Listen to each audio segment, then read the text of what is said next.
All right, and so from this point, Jeffrey is up next for the next segment. Yes, it's just part of the conversation, Kayode and Bukola and our guest, of course, talking about logistics. And I'm sure that the issue of Shige should be reduced in 2025. So that's logistics. But let's come back. So it's also part of logistics in a sense, because this is using technology to make some level of advancement, because you talked about being able to remotely turn off some of the riders' motorcycles and all of that. So let's bring in our guest. Seun Ebenezer is a data management professional. He joins us via Zoom from Sheffield in the United Kingdom. Mr. Ebenezer, thank you so much for coming on the program. Mr. Ebenezer, if you can hear me.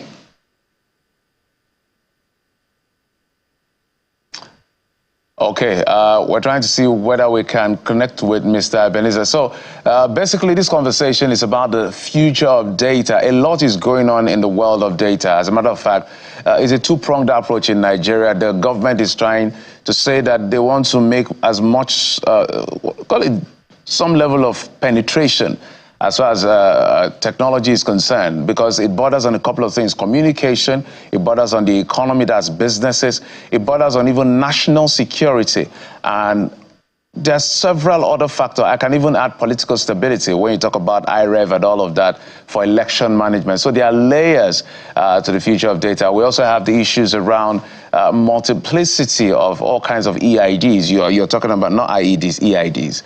I mean, virtual IDs. You have your NIN number, national identification number, you have your BVN, and they keep telling us to register this, register that. And sometimes we ask questions about how effective this is in fighting crime and criminality and terrorism insurgency across the country. So it's a potpourri of things that data management should be able to tackle. Internet penetration is another big deal. Let's bring in our guest. I understand he's ready for us now. Seun Ebenezer is a data management professional. Sheffield, United Kingdom is where he's joining us from via Zoom. Mr. Ebenezer, thank you for coming on the program. Thank you very much for having me. Good morning. All right, so there's a potpourri of issues I would like you to address. But basically, walk us through in just maybe a minute as to what data, the world of data looks like right now. So contextually, Nigeria, when we started, it was usual. When technology came in, I mean GSM, let me use the word GSM came in, we're more focused on phone calls, voice. Now data is a big deal. So what is the global context of all of this? The global context for data would be that data is a byproduct of technology, right? And over time, data is generated, historically, every activity that is information oriented generates data as a byproduct. Data begin to give more than just statistics, but also insight, foresight, and nations across the world are harnessing, businesses across the world as well, are harnessing the power of insight and foresight through data.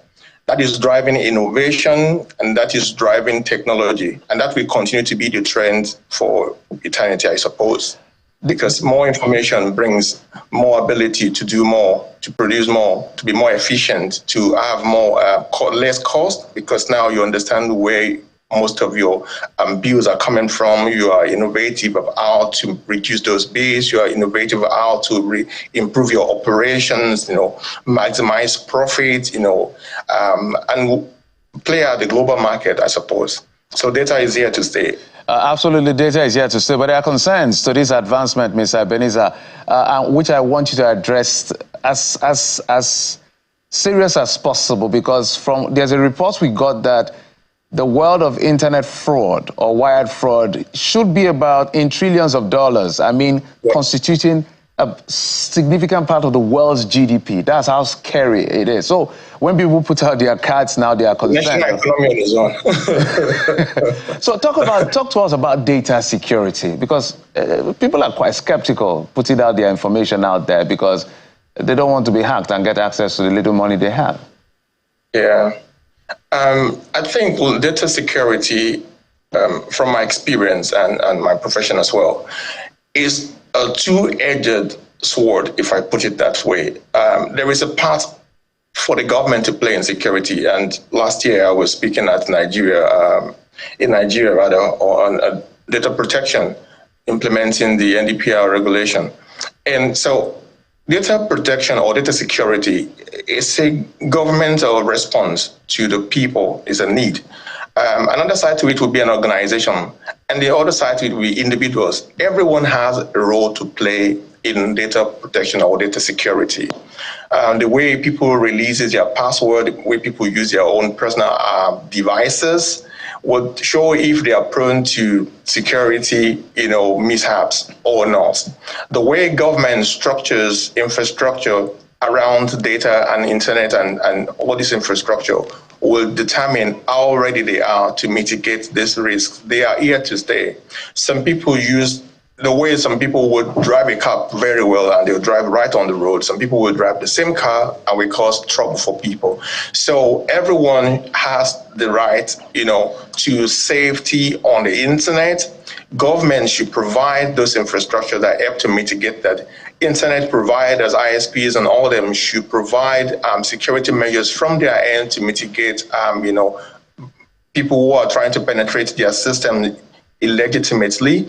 And then people should also be internet wise, the way they release their information, because most of the time, hackers and all these people subtly approach people through either junk mail, either spam mails and all that to ask for something that seemed legitimate.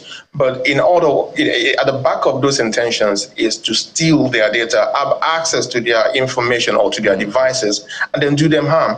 So information security is something that's nations across the world are battling with, because this sort of mishap is re-evolving itself from somebody, people still call you now and ask you to come and join one Zoom meeting that's after everybody is known that it's rubbish. So people need to be security aware and trained to know what are the patterns of these scammers. And this government can also do more by bringing policies and standards that safeguard people on the internet. Yeah, at the end of the day, we're looking at reducing the bites on the pocket via wired fraud. And let's look at another part, looking at Nigeria, for instance. And I want you to speak to data harmonization. We have NIN, we have BVN and all sorts of things, and yet we still have some of these things happening. I'm contextualizing it based on the issues around security. For instance, the New Year Eve, the guy that drove into one of the cities in the United States, in minutes or in hours, they were able to find a lot of things about him because of harmonization. How do we do that and be effective in Nigeria? Because things happen, and sometimes we can't trace these things, and yet we have all kinds of numbers, BVN and NIN. Nigeria is such a data-rich country. It's unfortunate that we are not harnessing and harmonizing this data. People were forced to have BVNs, NIN, and all that before they can have a phone service, before they can open a bank account, and yet we are not using that in our forensic investigations to track people down to know locations of criminals. We still have people making phone calls to collect money as ransom, and yet we are still looking for them. I mean, we are sitting on gold mine of data from governance point of view, which I believe the country should begin to think of harnessing right now. There is so much potential that we have loaded data in servers and systems, but they are only sitting down there dormant. I think government should begin to think of how to harmonize this information. We have people with passport, people with licenses, even market women that have POS and all that. There is so much data everywhere that we can begin to link these portals together to connect dots, to find locations, to trace activities on the internet, and to be beginning to do a lot of policing via data and via integration. All right, Mr. Ebenezer, in 30 seconds, where do you see our level of penetration by 2025? I know that the Renewed Hope agenda in the President's manifesto had some aspiration as to the level of penetration. What do you expect? Because elections are coming. We don't want to hear stories that there were glitches. When it comes to other things, the penetration is huge. When it comes to election, we begin to tell stories. Well, that would be something that the government would be more determined to do than to make those promises. I believe that the the minister and the Minister of Information, Minister of Communication at this time should harness the power of the internet that they have to structure how the next election, for example, would be. how the next how communication during election should be. Right. Now people can tell what communications are going on when people are trying to. I mean, there is voice in data, for example, in internet. So when there is some sort of conversations, they can eavesdrops on this conversation, right. block certain mishaps happening in the country, in the life politics and all that. So there is a lot to do. I hope that they are ready to not just talk, but work the talk. Omar, thank you so much. We'll have to bring you back. There's a lot more to talk about. Seun Ebenezer is a data management professional joining us via Zoom from Sheffield in the United Kingdom. Thank you, sir, for coming on the program. Thank you for having me.